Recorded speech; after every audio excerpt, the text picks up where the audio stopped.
Adrian Blackwood stood in his office, a glass of expensive red wine in his hand, gazing out of the 22nd floor window. The city stretched before him like a kingdom he owned, and in many ways he believed he did. His reflection in the glass stared back at him.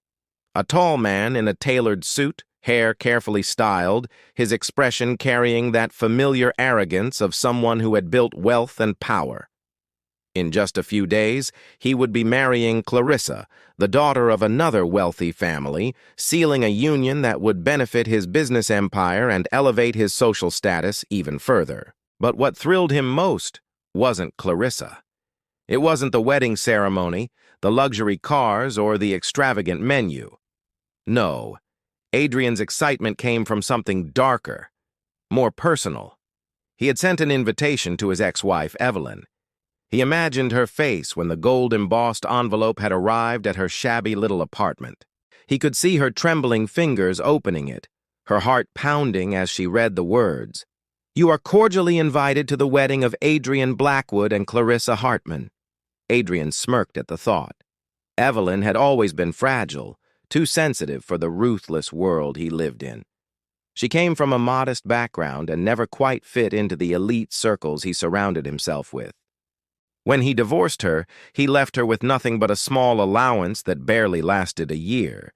She had begged him for support, but he had coldly refused. To him, she was weak, insignificant, and disposable. Now she would walk into his grand wedding and see what she had lost. She would see him standing proud, surrounded by wealth and admiration, while she remained a poor, forgotten woman. That was his plan, to humiliate her, to make her realize how foolish she had been to think she could ever belong in his world.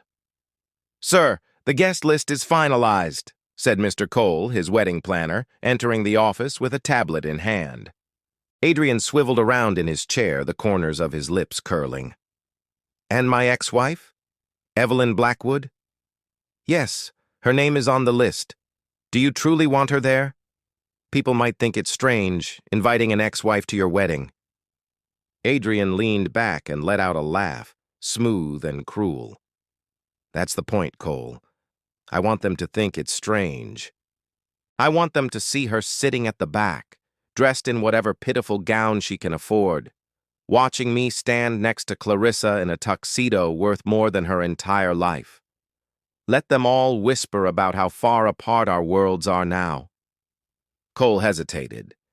He had worked for Adrian for years and had seen this side of him before, vindictive, prideful, always needing to prove his dominance. But it wasn't his place to question. "Very well, sir. The seating arrangements will reflect your wishes." As Cole left, Adrian poured himself another glass of wine and muttered under his breath, "She'll regret ever walking away." But what Adrian conveniently ignored was that he had been the one to betray her. Evelyn Blackwood received the invitation 3 days later. Her small apartment smelled faintly of lavender and old wood. The wallpaper peeled in corners, and the heating barely worked.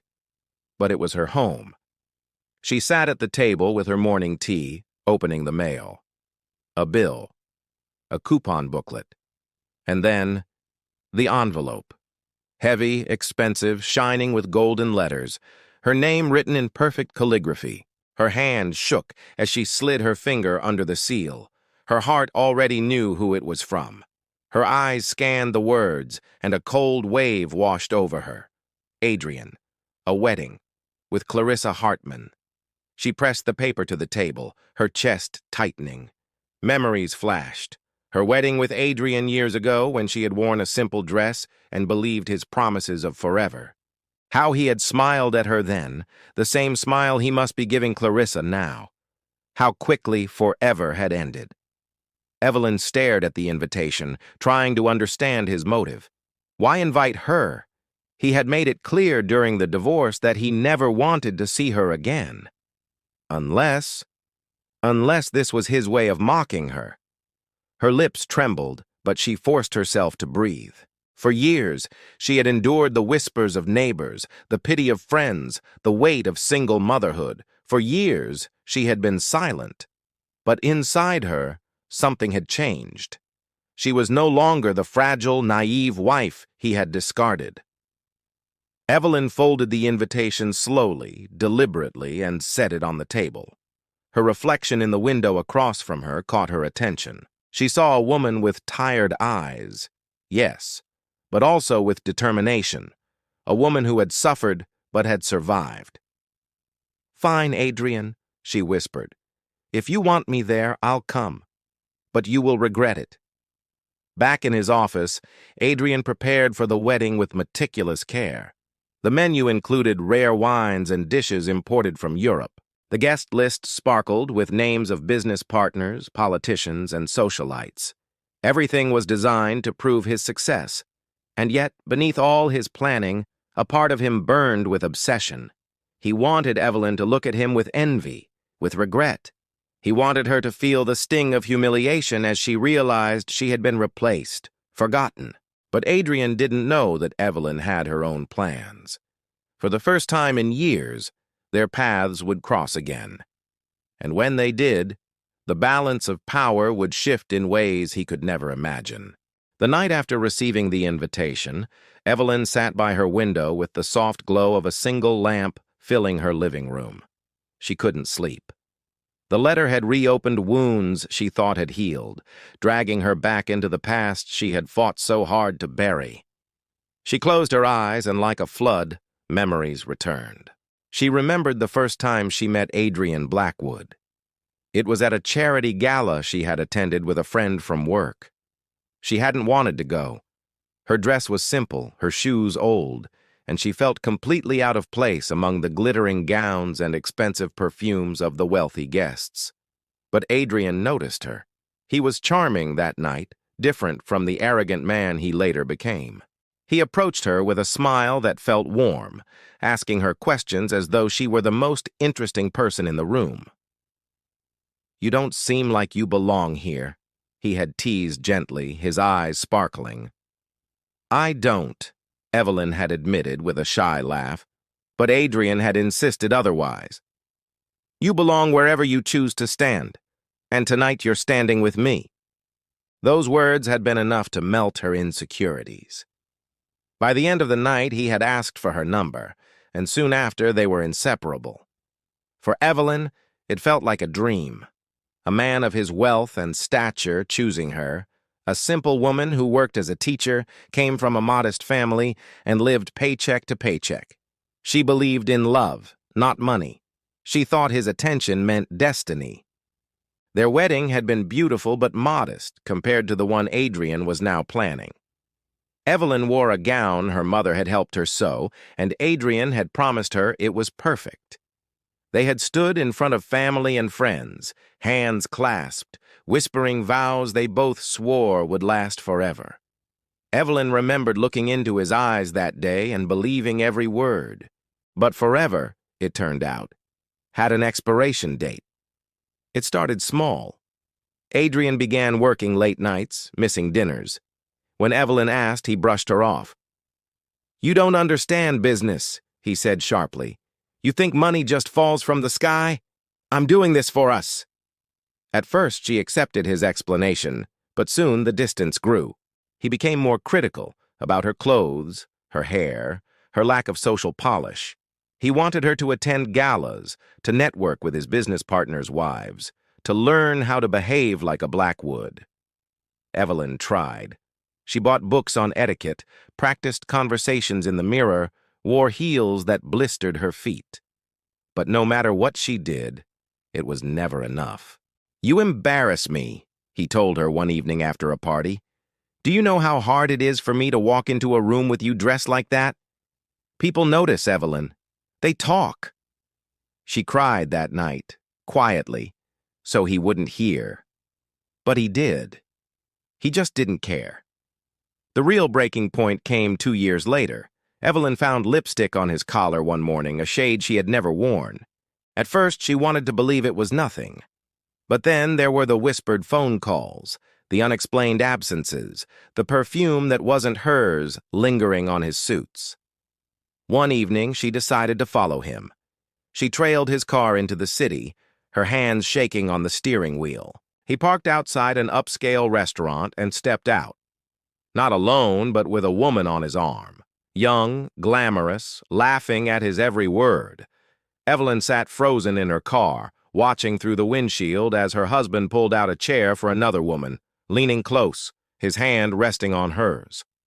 Her heart shattered that night, but she didn't scream or confront him right away. She drove home in silence, her mind numb, her tears burning her cheeks. When he came home later, smelling of wine and perfume, she finally asked, her voice trembling, "Who is she, Adrian?" His expression barely flickered. "Don't be dramatic, Evelyn. Don't lie to me. I saw you." He sighed as though she were a child who had spilled milk on the table. "You'll never understand. You're not enough for me, Evelyn. You never were." The words sliced deeper than the betrayal itself. Soon after, Adrian filed for divorce. He didn't fight fair. He used his lawyers to strip her of everything, her home, her dignity, even the friends they once shared. Evelyn fought for some support, but the judge, swayed by Adrian's wealth and influence, awarded her almost nothing. "You'll survive," Adrian had said coldly as they signed the papers. "You always find a way. But let's be honest, Evelyn. You'll never find anyone better than me." She had walked out of that courtroom with tears streaming down her face, her life in ruins. She had no home, no husband, no safety net, just her own will to survive. In the years that followed, Evelyn worked tirelessly.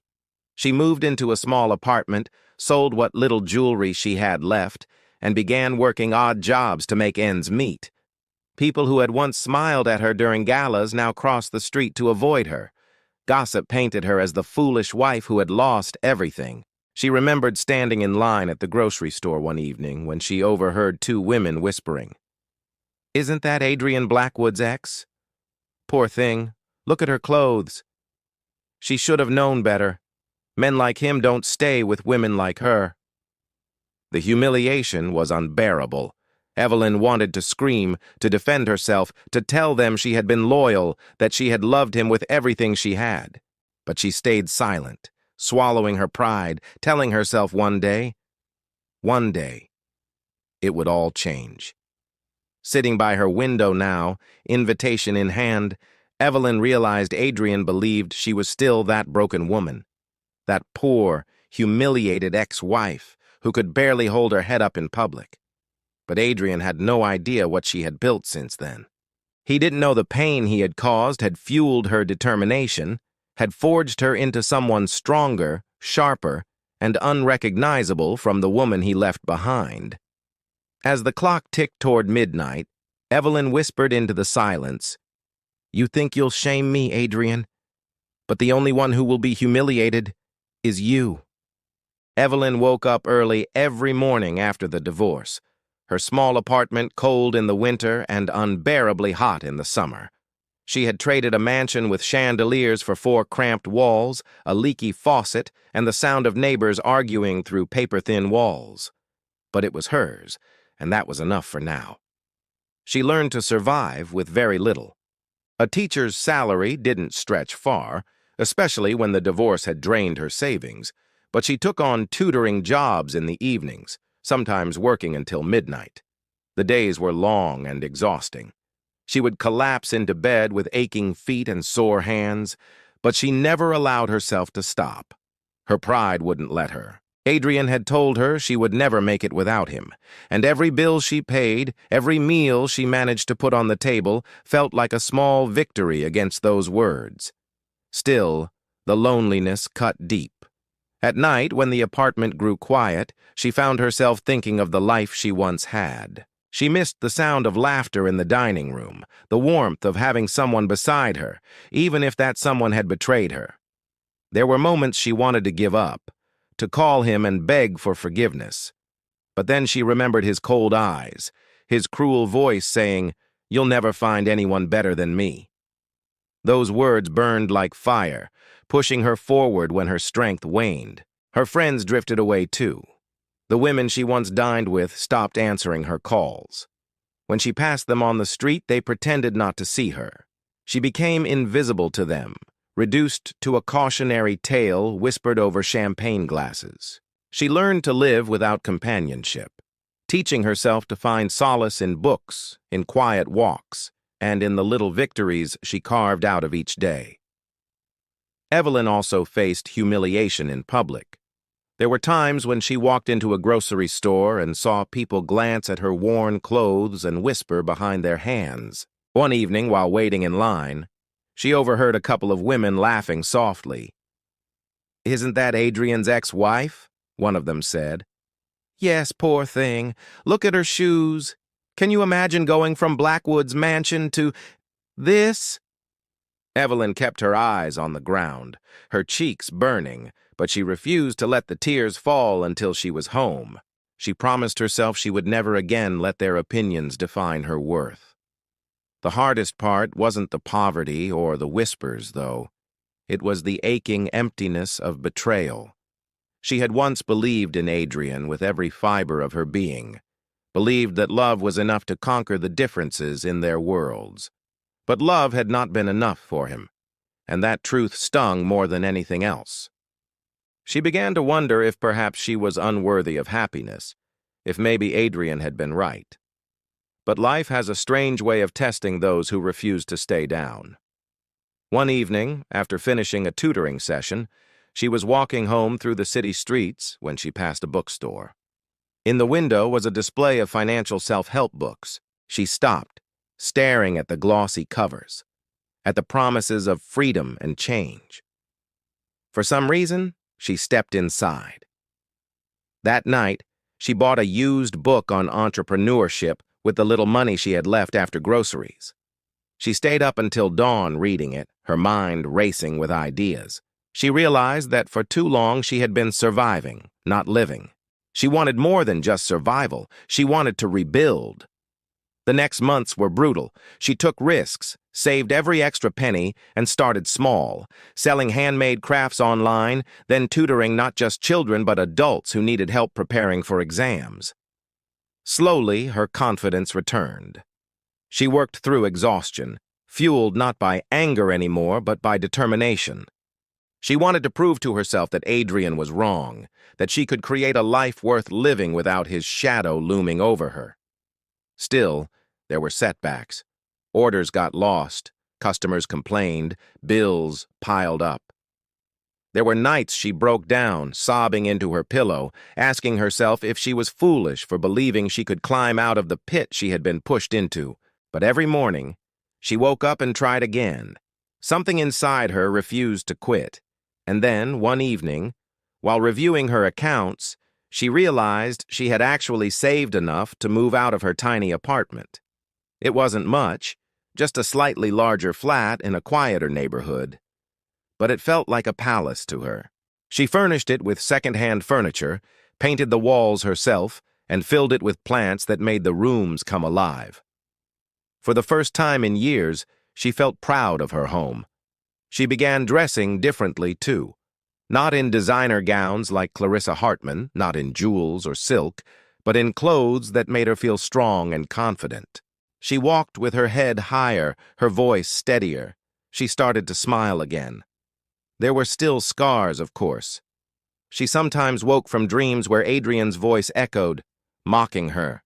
She still felt the sting of betrayal when she passed by the fancy restaurants where he had once taken her. But those scars became fuel, reminders of where she had been and why she could never let herself sink back there. Life in poverty had stripped Evelyn of everything except her will.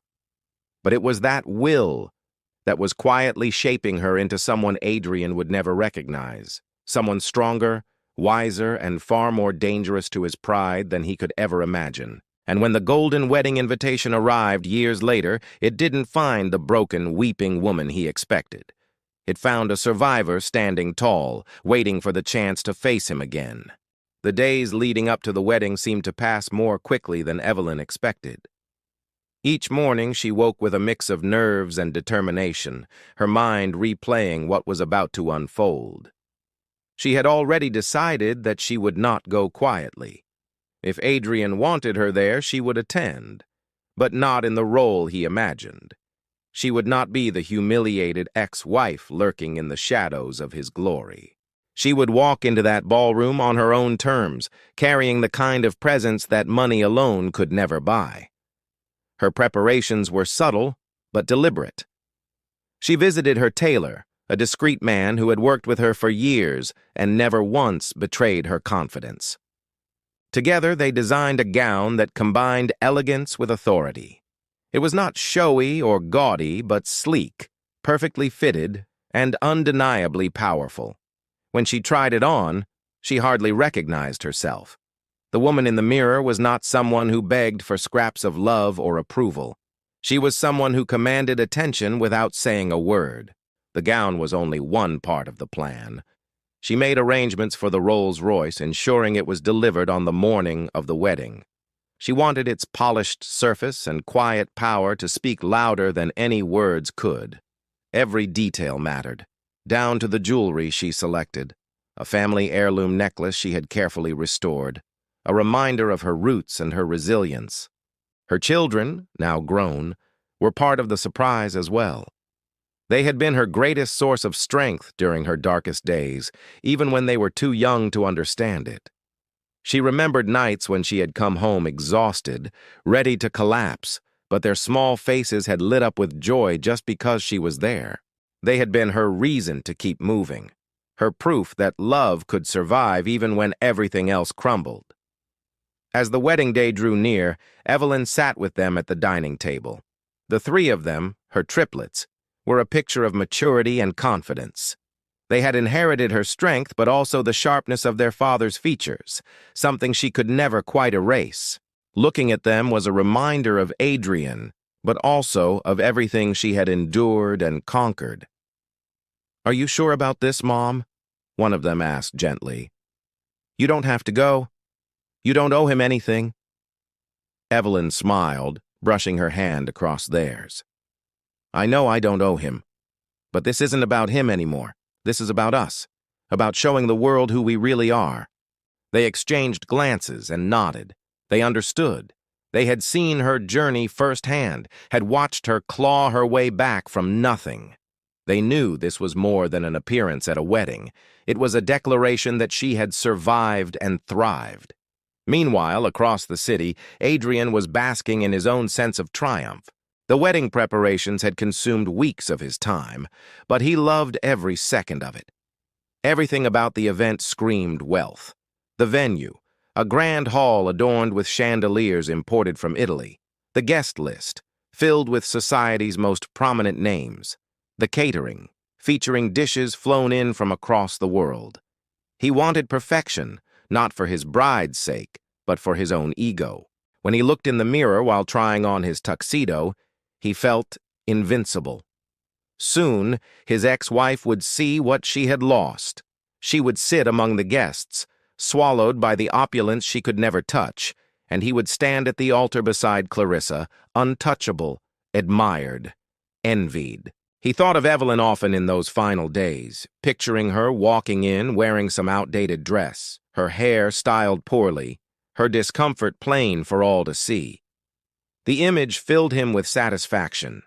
To him, her presence was the finishing touch, the proof that he had climbed higher while she had sunk lower. But there was one thing Adrian never considered, that Evelyn might not be the same woman he had left behind. He had never looked back after discarding her, never cared to see what had become of her. In his mind, she was frozen in the past, still poor, still desperate, still broken. His arrogance blinded him to the truth that she had been transforming in silence, growing into a version of herself he could not control or diminish. The night before the wedding, Evelyn slept peacefully for the first time in weeks. She had no fear left, only resolve. Whatever happened the next day, she knew she had already won. She had rebuilt her life without him, carved her path, and created a legacy with her children. Walking into that wedding would simply reveal the truth she already carried inside, that she had become untouchable. The morning light spilled through her curtains, and she rose with calm determination. She dressed slowly, deliberately, savoring each step. Her triplets waited for her, their presence filling the room with strength. When the Rolls-Royce arrived, its engine humming softly outside, Evelyn felt a surge of quiet pride. This was more than a car. It was a symbol of every sacrifice, every tear, every long night she had endured to reach this moment. As they stepped into the car together, Evelyn glanced at her children and whispered, "Let's go show him who we are."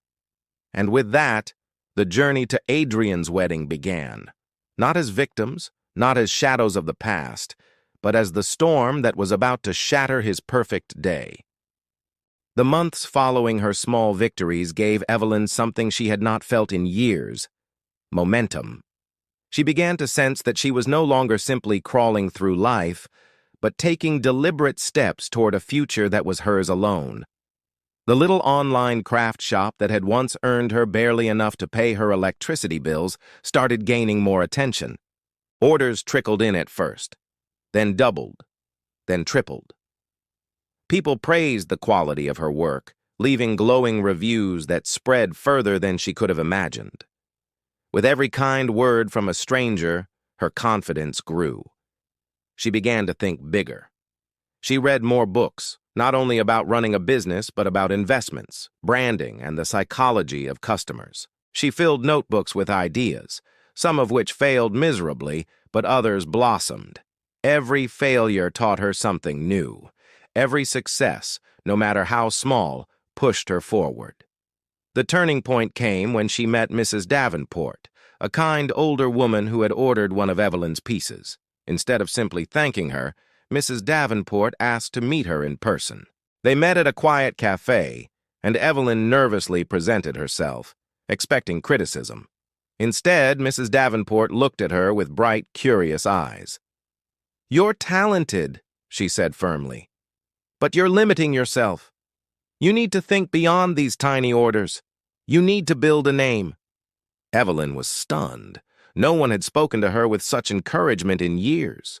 They talked for hours, and in the end, Mrs. Davenport gave her the name of someone who could help, an investor who loved supporting small businesses. Evelyn hesitated, fearing rejection, but after a sleepless night, she called the number. That meeting changed everything. The investor wasn't dazzled by her clothes or her modest lifestyle, but by her determination and vision. He offered her a small loan to expand her workshop. No strings attached, only asking her to pay it back when she could. With trembling hands and a grateful heart, she accepted. The following year was a blur of long days and sleepless nights. Evelyn poured herself into her work, hiring 2 assistants, setting up a small rented office, and learning how to manage employees. For the first time since her marriage had ended, she felt like she was building something that could not be taken away from her. She wasn't just surviving anymore, she was thriving. There were moments she thought of Adrian, of course. She pictured him in his penthouse, drinking expensive wine, mocking the idea of her ever becoming more than a forgotten ex-wife. She wondered if he ever thought of her at all, if he ever imagined she could rise from the ashes he left her in. The thought of his arrogance became fuel for her ambition. One evening, while closing the workshop, she caught her reflection in the glass door. The woman staring back was different from the one Adrian had abandoned. Her eyes no longer carried the hollow sadness of betrayal, but a sharpness born from survival.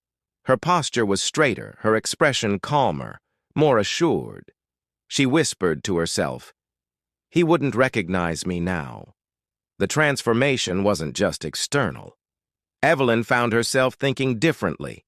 Where once she would have doubted every decision, now she trusted her instincts. Where once she had feared society's whispers, now she no longer cared. She had tasted humiliation and lived through it. What could their gossip do to her now? She also discovered new friendships along the way. People who admired her resilience and respected her work surrounded her, filling the void left by those who had abandoned her after the divorce. These were not people drawn to her for her status or wealth, but for her character. For the first time, she felt truly valued. Years slipped by, but they were no longer years of pain. They were years of growth, of becoming. Her business flourished, her name became known in circles she never dreamed of entering, and her savings grew into a fortune carefully managed and hidden from public view. She didn't flaunt her wealth. Not yet. She lived quietly, deliberately, letting people assume she was still just the woman Adrian had discarded. It suited her. She wanted her success to remain her secret until the right moment.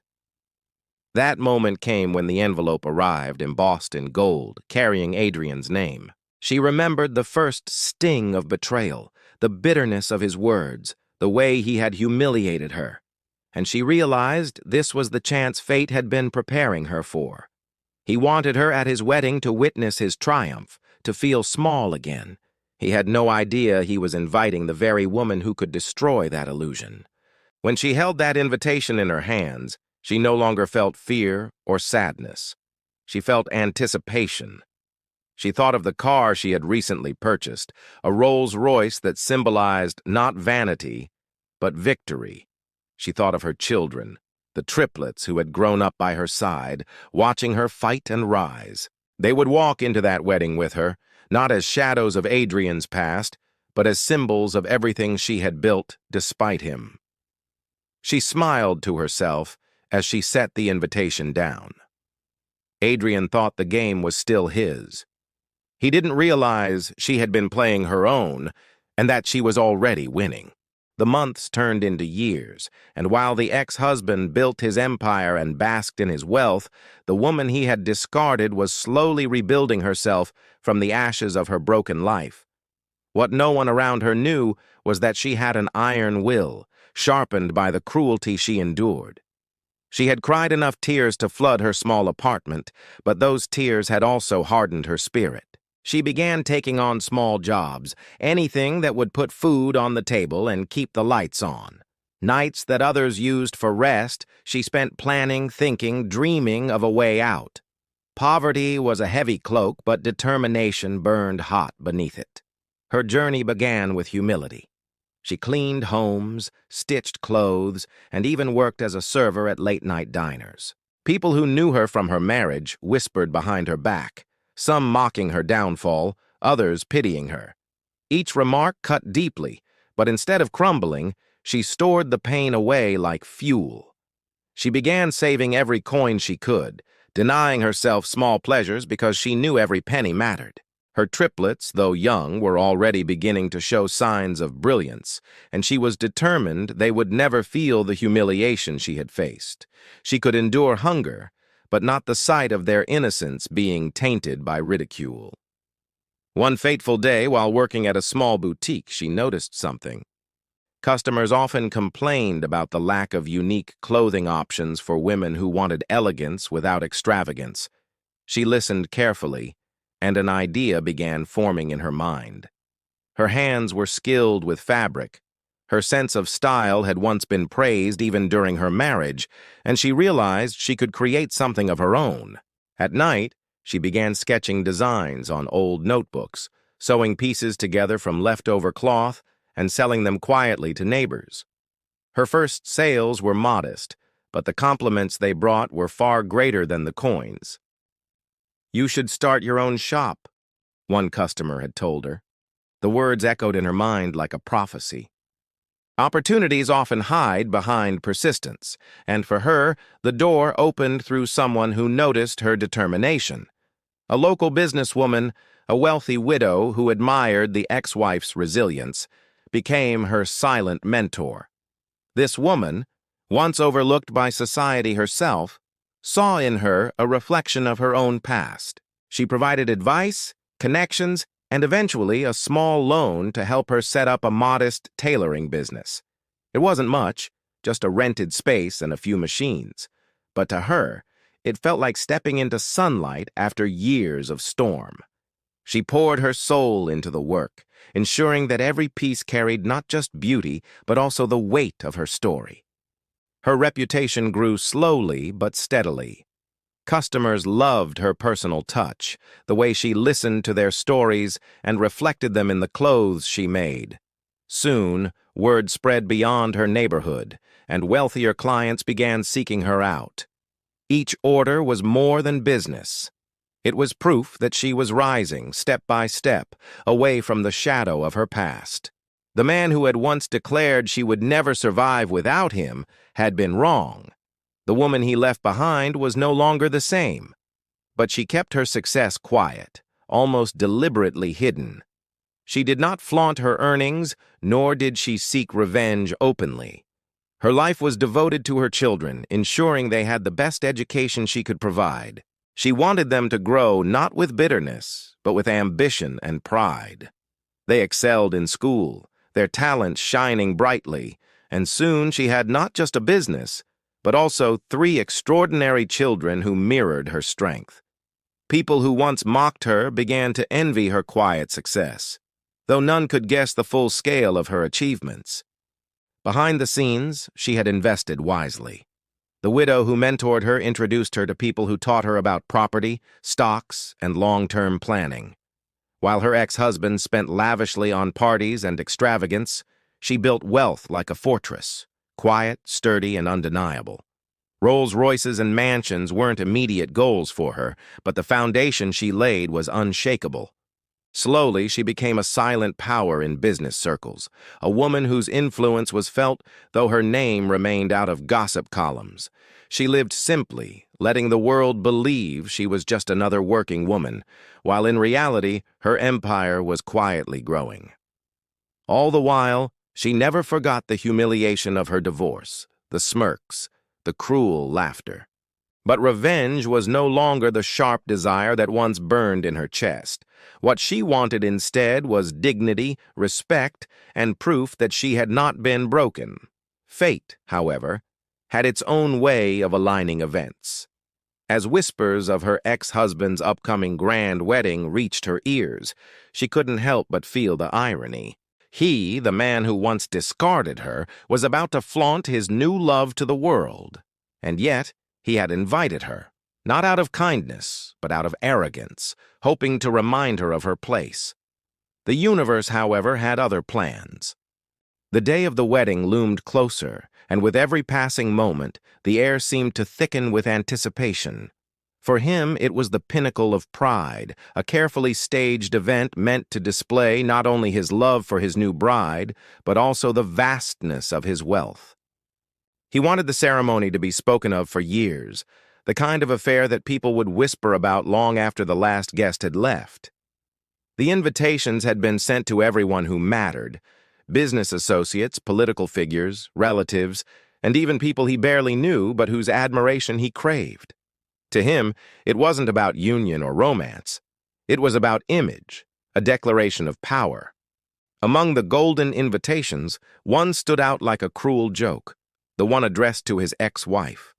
He had smirked as he ordered it to be delivered, imagining her expression when she read it. In his mind, she would arrive in her plain dress, perhaps embarrassed, perhaps too weak to even show up. He pictured guests whispering about her misfortune, comparing her to the radiant young bride he was about to marry. That single image of her humiliation was enough to make him smile with satisfaction. Meanwhile, she had received the envelope with trembling fingers. At first, she thought it was a mistake, but the embossed letters of his name were undeniable. A chill ran through her as she read the words. He wanted her there, not because he cared, but because he wanted to watch her burn. For a moment, old wounds reopened. She remembered the bitter nights, the ridicule, the loneliness of being left with nothing. But then, as she looked around at the life she had built, and at the 3 children whose eyes shone with pride, she realized this invitation was not a threat, but an opportunity. The children were the first to notice her expression change. They asked if she would go, and when she hesitated, they reminded her of everything she had overcome. "You don't need to hide anymore," one of them said softly. Another added, "You should go and show him who you are now." Their words echoed with truth. She wasn't the same woman who had once walked away from him in tears. She was stronger, wealthier, and more complete than he could ever imagine. She began her preparations quietly, without fanfare. For her, the goal wasn't to boast or to sink to his level, but to carry herself with dignity. She selected her outfit with care, something elegant, timeless, and commanding respect without screaming extravagance. She chose jewelry that symbolized her success, but wasn't gaudy, each piece a subtle nod to her journey.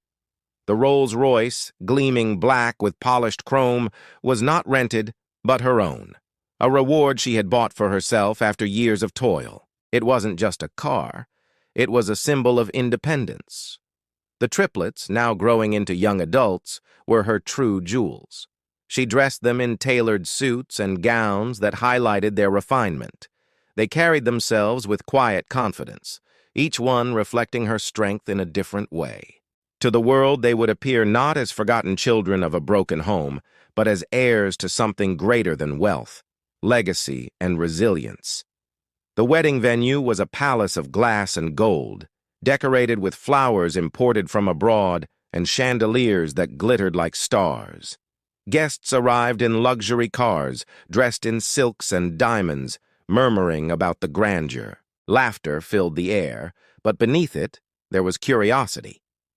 People knew the groom's story. They knew of the ex-wife he had cast aside, and they wondered if she would dare to appear. Then came the moment that silenced everything. The hum of conversation dimmed as the sound of a powerful engine echoed across the driveway. Heads turned and gasps rippled through the crowd as the black Rolls-Royce glided to a stop. The chauffeur stepped out and opened the door with a practiced grace. First, the triplets emerged, their presence commanding attention, their resemblance to the groom undeniable. Whispers rose sharply, questions, speculation, awe.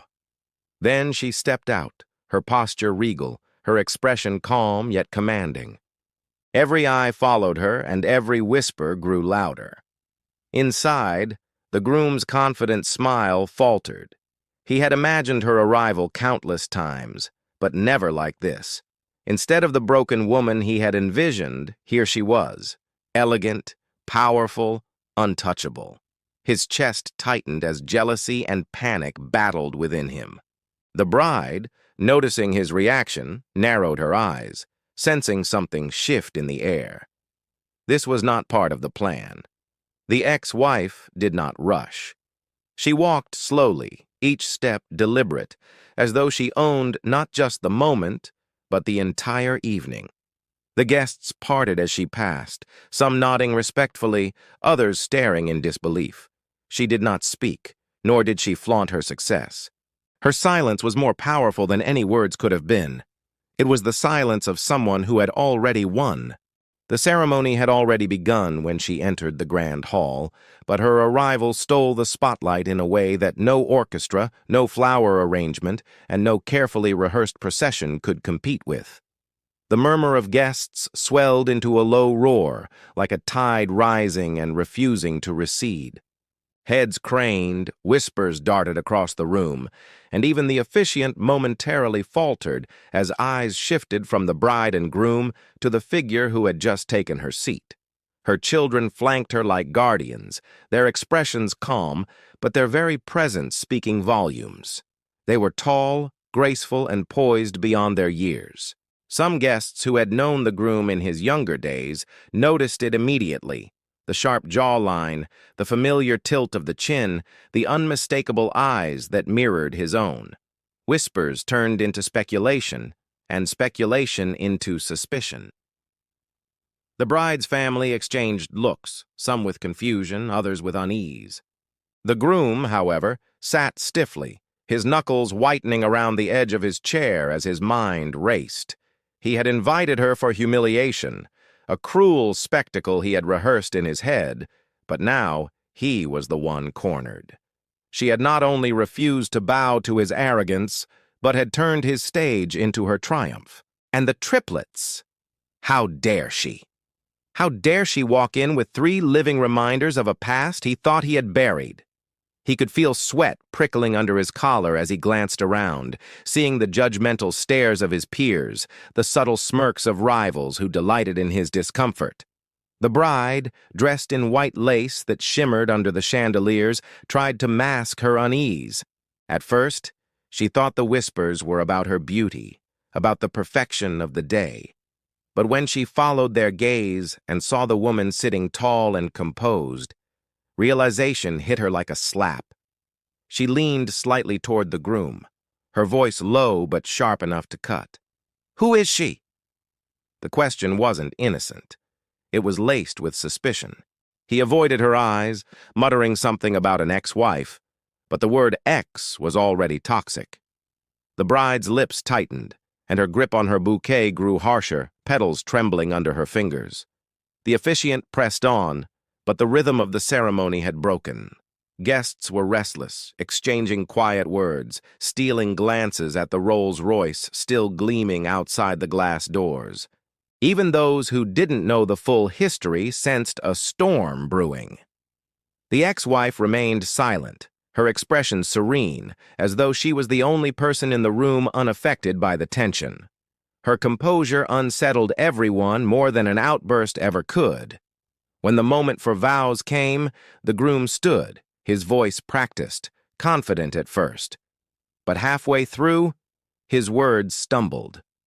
His eyes flicked toward the woman he once owned and discarded, and in that instant, he lost his rhythm. It was as if the past had risen to challenge him, demanding attention he could not deny. The bride noticed the hesitation, the way his gaze drifted, and fury bloomed inside her chest. She was meant to be the star, the center of everything. Yet here she was, sharing her day with a ghost that refused to fade. The triplets sat quietly, but their presence was louder than any declaration. Guests began whispering questions they didn't dare ask aloud. Are they his? Did he know? Why didn't she say anything before? The murmur became a current that flowed through every corner of the hall. Each word of gossip was another crack in the carefully constructed image the groom had built. At one point, the ex-wife's eyes met his. It was only for a moment, but it was enough. In her gaze, he saw no bitterness, no desperation, no yearning, only strength, forgiveness perhaps, and something far more devastating: indifference. She no longer needed him, and worse, she no longer cared about his opinion. That single look crushed him more than years of revenge could have. The bride's family shifted uncomfortably. They had been promised a man of stature, a man unshakable and powerful. Yet here he was, visibly rattled, sweat shining on his forehead, his jaw tight with unspoken words. Doubt began to creep into their minds. Was this truly the man who would lead their daughter into a life of prosperity? Or had they tied her future to someone who had already been defeated by the past? As the officiant finally declared them husband and wife, applause broke out. But it was scattered, half-hearted. Too many eyes were still drawn to the woman in the audience who had stolen the moment without saying a single word. She stood calmly, her children rising with her, their movements synchronized, graceful, commanding attention once more. It was as though their mere act of standing had shifted the balance of power in the room. The newlyweds turned toward the guests for their grand exit, but the applause had lost its energy. Guests whispered louder now, some even daring to approach the ex-wife to offer subtle nods of respect, while others simply stared, unable to hide their curiosity. The bride clenched her husband's arm, forcing a smile that looked more like a grimace, while he could barely manage to return it. She had not uttered a word, yet she had already won. The reception unfolded in a blaze of lights, clinking glasses, and laughter that often rang hollow. Musicians played melodies to drown out the unease, but the air carried something heavier than celebration. Servers moved briskly with trays of champagne and silver platters, but even they couldn't ignore the undercurrent running through the hall. Everywhere she went, the ex-wife drew glances, curious, envious, admiring, and sometimes bitter. People who had once mocked her in hushed conversations now whispered in awe, struggling to reconcile the woman before them with the fragile figure they remembered from years ago. She moved with calm composure, not seeking attention yet capturing it all the same.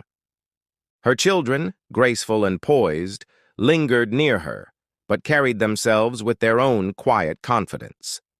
They mingled politely when spoken to, answered questions with charm, and held themselves with the bearing of those who belonged among the elite.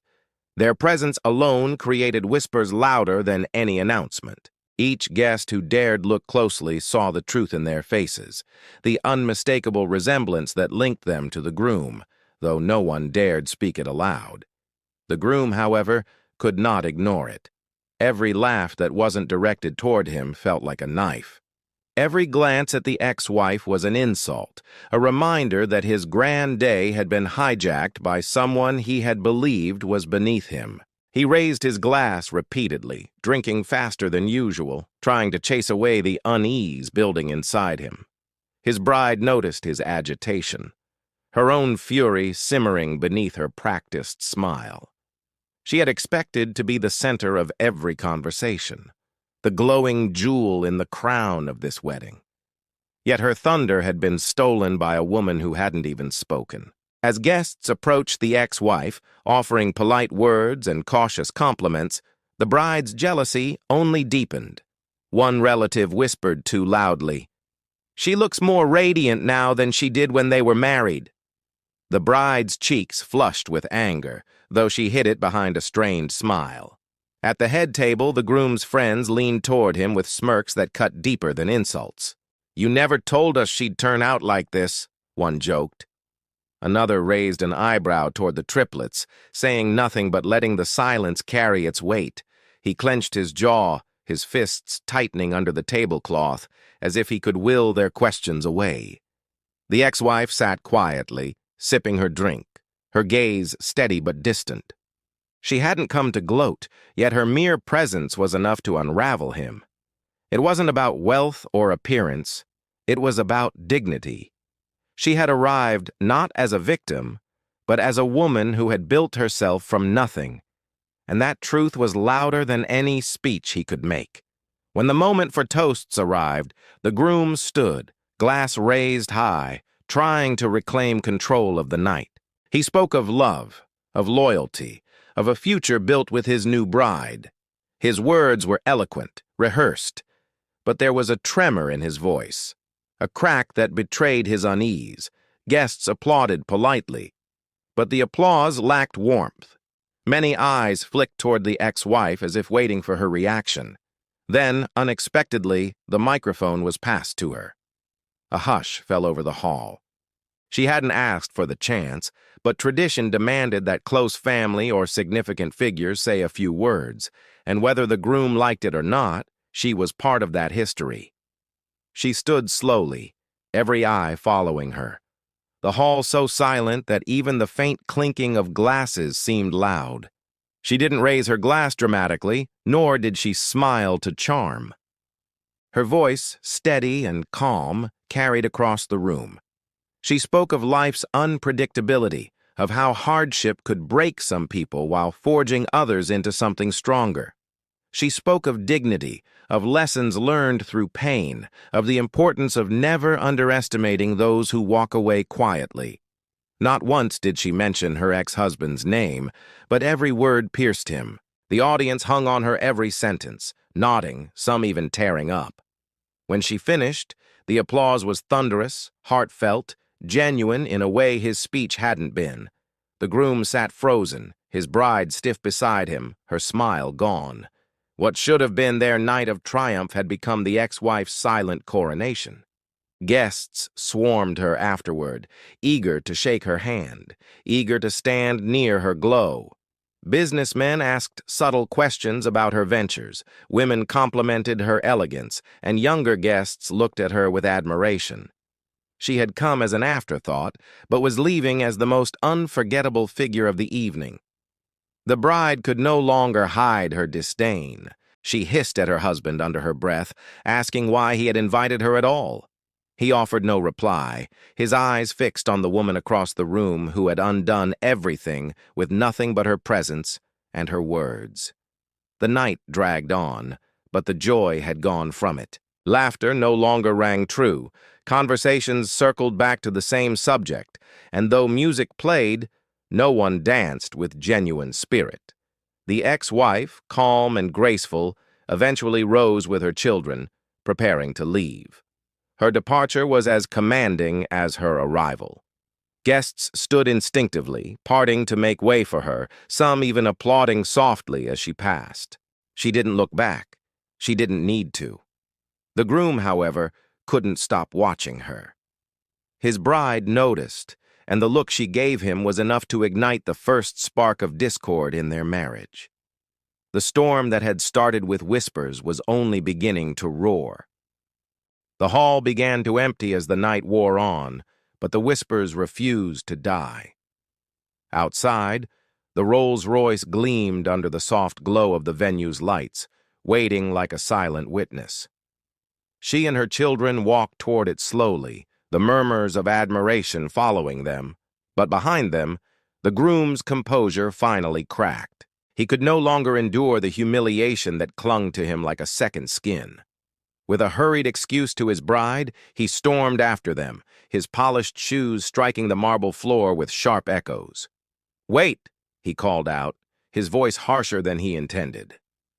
She stopped, turning with calm patience, her children by her side, their faces unreadable but protective.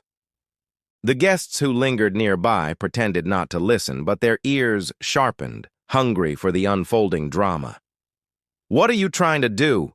he demanded, his tone dripping with accusation.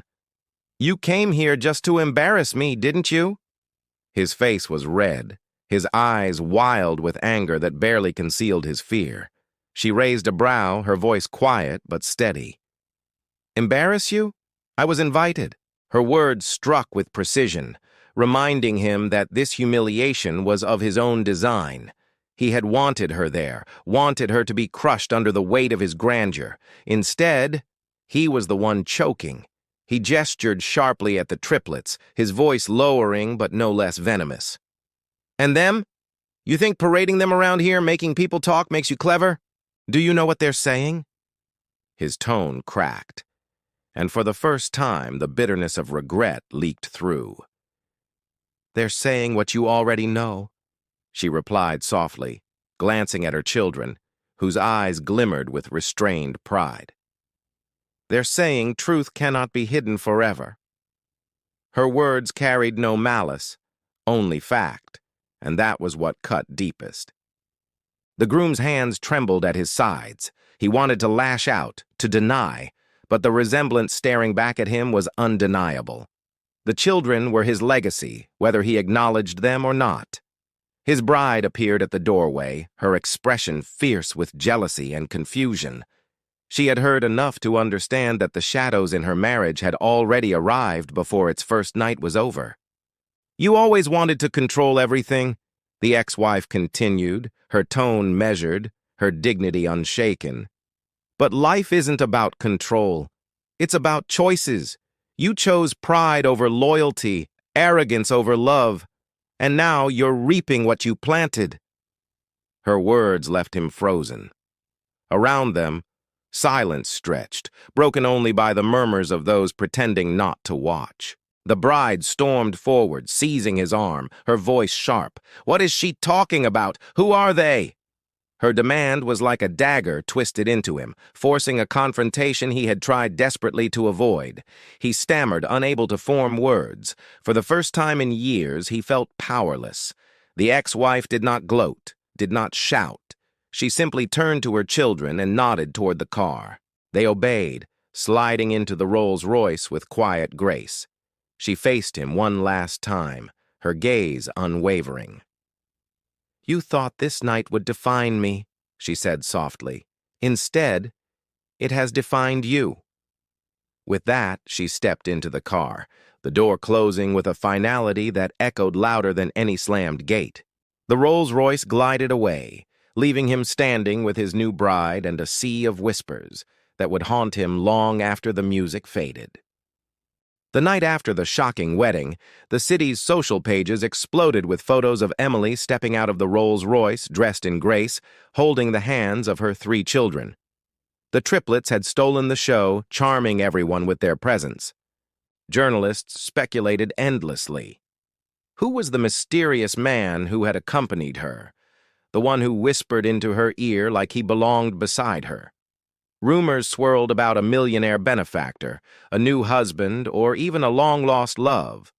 Mark had planned to humiliate her, but instead he had given her the stage, and she had turned it into her triumph. At his own reception, whispers about Emily drowned out all talk of the bride and groom. Even his wealthy new in-laws noticed, asking questions that made Mark's face tighten with bitterness. Meanwhile, Emily stayed composed.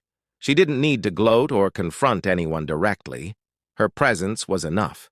But when she returned home, she allowed herself to release the weight she had carried. The past pain had not vanished. It never could. But seeing the tables turn without her lifting a finger gave her peace. That night, as her children slept, she sat on her balcony with a quiet glass of wine, reflecting on the journey from those sleepless nights in a damp apartment to now. She realized her real strength had been in surviving, in choosing not to crumble when every door had slammed shut. Still, her story was not finished. The Rolls-Royce had not been her idea. It belonged to someone who believed in her, someone who had seen her struggle from the shadows and wanted to give her the dignity she deserved. That person was ready to step forward now, and their entrance would change everything for Emily, and for Mark, too. The morning after the wedding, Emily woke to a flood of messages. Some were from old friends she hadn't spoken to in years, congratulating her on how radiant she looked. Others came from business contacts, people who suddenly wanted to collaborate, intrigued by her aura of strength and success. But the most surprising message came from a man named Daniel, the quiet force who had arranged the Rolls-Royce. Daniel had been a college acquaintance, someone she barely remembered at first, but he reminded her that he had once admired her resilience even back then. After her divorce, he had watched from a distance, hesitant to interfere. But when he saw how Mark was flaunting his new wedding, he decided to step in. "You deserved better than to be mocked," he wrote simply. Emily agreed to meet him for coffee later that day.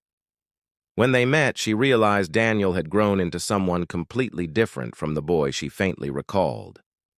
He carried himself with quiet confidence, his eyes steady, his words thoughtful.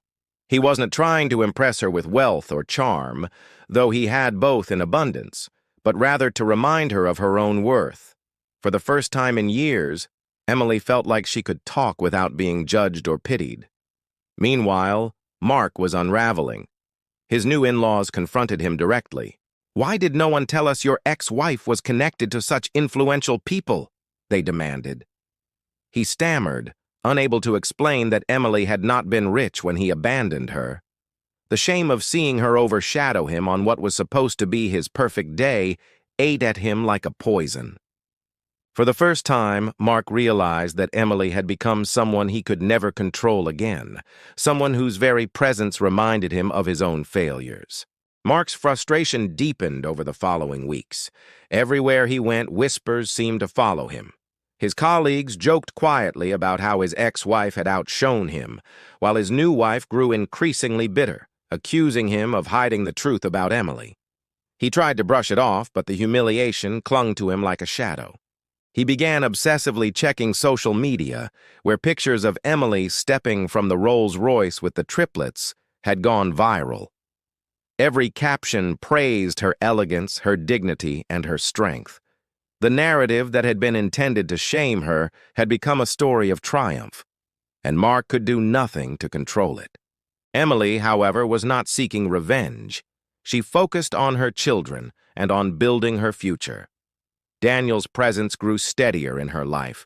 He spent time with the triplets, helping them with their studies, playing with them in the park, even teaching them new skills that filled their days with laughter. Slowly, Emily realized that her children looked at Daniel with admiration and affection, something they had never felt toward their father. It was bittersweet. but she knew it was proof that true family was built on love, not blood or empty promises. Mark noticed this too, and the realization cut him deeply. He tried reaching out to Emily, under the guise of wanting to see the children more often, but she no longer allowed him to dictate the terms.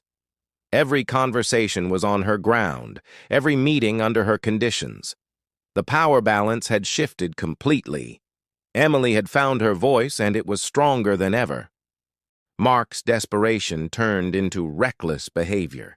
He began showing up unannounced at Emily's home, demanding to see the triplets, insisting that he still had rights as their father. But the children no longer saw him as a figure of respect. They had grown weary of his excuses and empty gestures, and their distance only fueled his anger. One evening he arrived shouting at the gate, his voice echoing through the neighborhood until Daniel stepped forward to confront him. Daniel's calm but firm presence made Mark appear small and erratic, a man stripped of authority. Neighbors watched, murmuring among themselves, and Mark stormed off, humiliated once again. Inside, Emily reassured her children, reminding them that they were safe. But afterward, she sat in silence with Daniel, reflecting on how far she had come. Years ago, she had begged Mark for kindness, for understanding, and received none. Now, she no longer needed his approval. She realized something profound. Revenge wasn't in the Rolls-Royce, the gown, or even the whispers of society. It was in her survival, in her ability to build a better life despite everything he had tried to take from her. Mark, meanwhile, was beginning to unravel his marriage. His new wife was disgusted by the public spectacle, unwilling to be tied to a man whose ex-wife commanded more respect than she did. Fights erupted behind closed doors, and rumors began to leak that their marriage was already strained. The empire Mark thought he was building was cracking beneath him, while Emily's foundation was only growing stronger. Weeks passed, and the noise around Emily's appearance at the wedding began to settle, but the shift it created never faded. Emily no longer lived in the shadow of her past. Instead, she stood tall, admired for her resilience. Invitations poured in for her to speak at charity events and women's organizations. She didn't flaunt her success, but she shared her story honestly, inspiring others who had once felt powerless. The triplets thrived under her care, their laughter filling the home that once echoed with loneliness. Daniel remained by her side, not as a savior, but as a partner who believed in her strength. Together, they created an environment of stability and warmth that the children embraced wholeheartedly. Mark's world, in contrast, crumbled. His business ventures began to fail, strained by his obsession with appearances and his inability to focus. His new marriage dissolved quickly, leaving him bitter and alone. For the first time, he was forced to face the truth. He had lost not because Emily had sought revenge, but because she had refused to let his cruelty define her. In the silence of his empty home, he replayed the wedding day in his mind, realizing that the Rolls-Royce, the triplets, and the grace with which Emily carried herself had written the final chapter of their story. Emily never gloated, never looked back with anger. Instead, she moved forward, cherishing every moment with her children and embracing the love and respect she had finally found. The humiliation Mark had planned for her had turned into her greatest victory, not through spite, but through resilience. Her life was proof that dignity could not be taken. It could only be hidden, waiting for the moment it would shine again. And shine she did, brighter than ever, as the world finally saw her not as the poor ex-wife, but as the woman who rose above it all.